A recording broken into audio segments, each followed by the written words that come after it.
O Necronomicon, um livro supostamente antigo e cheio de mistérios, com segredos tão sombrios que, dizem as lendas, ele está trancado e oculto do conhecimento humano. Mas será que esse livro é real? Ou é apenas uma lenda criada para assustar e fascinar? Hoje, vamos explorar as origens, os mitos e as teorias em torno do livro mais temido e procurado do mundo. Para entender a história do Necronomicon, precisamos voltar ao século VIII. Dizem que o livro foi escrito por um poeta árabe chamado Abdul al-Yazrid, também conhecido como o Árabe Louco. Segundo a lenda, al-Yazrid viajou por regiões do Oriente Médio, como as ruínas da Babilônia e do Egito, onde teria encontrado os segredos que preencheram as páginas do Necronomicon. Ele teria documentado rituais e conhecimento proibido, incluindo formas de comunicar-se com seres de outras dimensões e até mesmo ressuscitar os mortos. Mas muitos estudiosos se perguntam se Abdul al-Yazrid realmente existiu ou se é apenas uma invenção. Seria ele inspirado em algum alquimista ou estudioso místico real? As descrições das práticas encontradas no Necronomicon são aterrorizantes. Segundo a lenda, o livro ensina rituais que vão além do entendimento humano, práticas que poderiam colocar em risco tanto a mente quanto a alma. Dizem que ele descreve como abrir portais para outras dimensões e que contém encantamentos para invocar entidades de outros mundos, seres que teriam poderes inimagináveis. Alguns estudiosos de teorias ocultas acreditam que os encantamentos do livro são na verdade fórmulas para acessar energias antigas e desconhecidas. Essas práticas teriam sido transmitidas por civilizações antigas e guardadas em segredo até serem reveladas por al-Yazrid. Mas onde Lovecraft se inspirou para criar o Necronomicon? Essa é uma das maiores questões em torno desse mito. Sabemos que ele foi um grande estudioso de textos esotéricos e de antigas culturas. Ele tinha acesso a inúmeras bibliotecas e arquivos raros, onde poderia ter encontrado textos ou referências que influenciaram a criação desse livro fictício. Há registros de que Lovecraft frequentava círculos de ocultismo e era interessado em mitologias e religiões antigas. Seria possível que ele tenha descoberto um manuscrito real ou um fragmento que descrevesse o conhecimento perigoso que ele depois adaptou para suas histórias? Curiosamente, alguns pesquisadores acreditam que o Necronomicon possa ser mais do que uma simples invenção literária. Existem boatos de que, em bibliotecas secretas ao redor do mundo, textos semelhantes ao Necronomicon estariam guardados.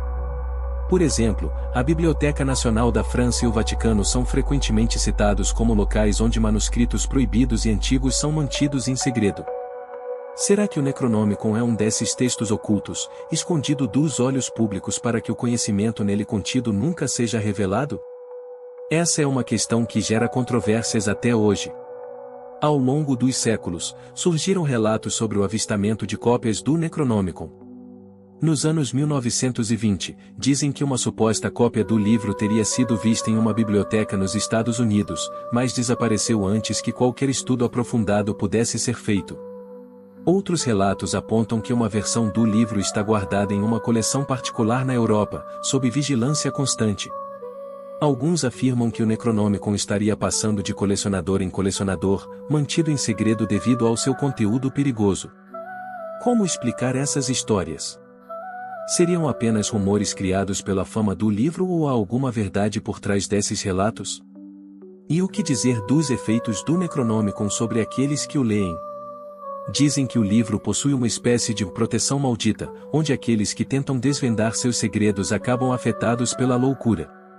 Existem inúmeras histórias de pessoas que tentaram traduzir ou decifrar o conteúdo do livro e que começaram a sofrer com visões horríveis e pesadelos recorrentes. Em muitos casos, essas pessoas teriam se isolado da sociedade ou desaparecido misteriosamente. Seria uma maldição verdadeira? Ou um efeito psicológico que o próprio mistério do livro causa em quem o estuda? Alguns teóricos sugerem que o Necronomicon pode ser parte de uma conspiração ainda maior. Existem aqueles que acreditam que sociedades secretas, como os Illuminati ou a maçonaria, guardam o livro para proteger o conhecimento contido nele e usá-lo para seu próprio benefício. Para essas organizações, o Necronomicon seria um instrumento de controle, permitindo que apenas poucos tenham acesso ao conhecimento verdadeiro. Mas isso levanta ainda outra questão: se o livro realmente possui tanto poder, por que ele seria mantido em segredo? Será que o medo de um possível caos se sua existência fosse revelada seria o verdadeiro motivo para escondê-lo? Mesmo que o Necronomicon tenha sido introduzido por Lovecraft como uma criação fictícia, sua popularidade se espalhou pela cultura pop. Ele aparece em filmes, séries e jogos como um símbolo de mistério e poder. Será que essa popularidade é apenas um reflexo da nossa atração pelo proibido e pelo desconhecido? Ou seria uma maneira de desviar nossa atenção, fazendo com que o Necronomicon pareça menos real do que ele realmente é? Alguns teóricos até acreditam que a imagem fictícia do Necronomicon foi estrategicamente usada para que ninguém acreditasse na sua possível existência. Um mito cuidadosamente construído para que apenas aqueles que realmente conhecem o poder do livro saibam a verdade. No final, o Necronomicon é real? É difícil dizer com certeza. Lovecraft sempre insistiu que ele era apenas uma invenção, mas os detalhes em suas descrições, as referências e o impacto cultural sugerem que ele pode ser mais do que apenas uma ideia fictícia. Estaria Lovecraft encobrindo uma verdade perigosa que ele encontrou e que, por algum motivo, decidiu esconder? Ou será que o Necronomicon é apenas uma lenda, um reflexo das nossas próprias obsessões e medos? Essa é a grande questão que permanece até hoje. O que você acha? O Necronomicon é uma criação fictícia ou ele está escondido em algum lugar, esperando por alguém que tenha a coragem de descobri-lo? Deixe sua opinião nos comentários e compartilhe com quem também é fascinado por mistérios e conhecimentos proibidos.